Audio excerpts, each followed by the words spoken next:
বিছানায় যাওয়ার পর কেউ যদি 3 বার এই বাক্যটি পড়ে, আস্তাগফিরুল্লাহ আল আজিম আল্লাযী লা ইলাহা ইল্লা হুয়াল হাইয়ুল কাইয়্যুম ওয়া আতুবু ইলাইহি, এই বাক্যটি পড়ার কারণে আল্লাহ তাআলা ওই বান্দার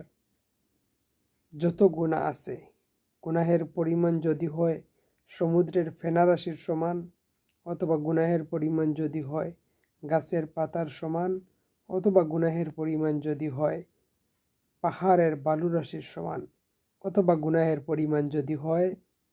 দুনিয়ার দিনসমূহের সমান, তবু আল্লাহ তাআলা ওই বাক্যটি পড়ার কারণে তাকে মাফ করে দিবেন, তার গুনাহগুলোকে তিনি মাফ করে দিবেন। বিছানায় যাওয়ার পর কেউ যদি 3 বার এই বাক্যটি পড়ে,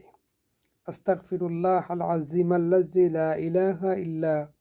হুয়াল হাইয়ুল কাইয়্যুম ওয়া আতুবু ইলাইহি, এই বাক্যটি পড়ার কারণে আল্লাহ তাআলা ওই বান্দার যত গুনাহ আছে, গুনাহের পরিমাণ যদি হয় সমুদ্রের ফেনারাশির সমান, অথবা গুনাহের পরিমাণ যদি হয় গাছের পাতার সমান, অথবা গুনাহের পরিমাণ যদি হয় পাহাড়ের বালুরাশির সমান, অথবা গুনাহের পরিমাণ যদি হয় দুনিয়ার দিনসমূহের সমান,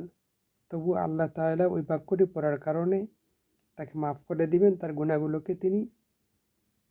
মাফ করে দিবেন।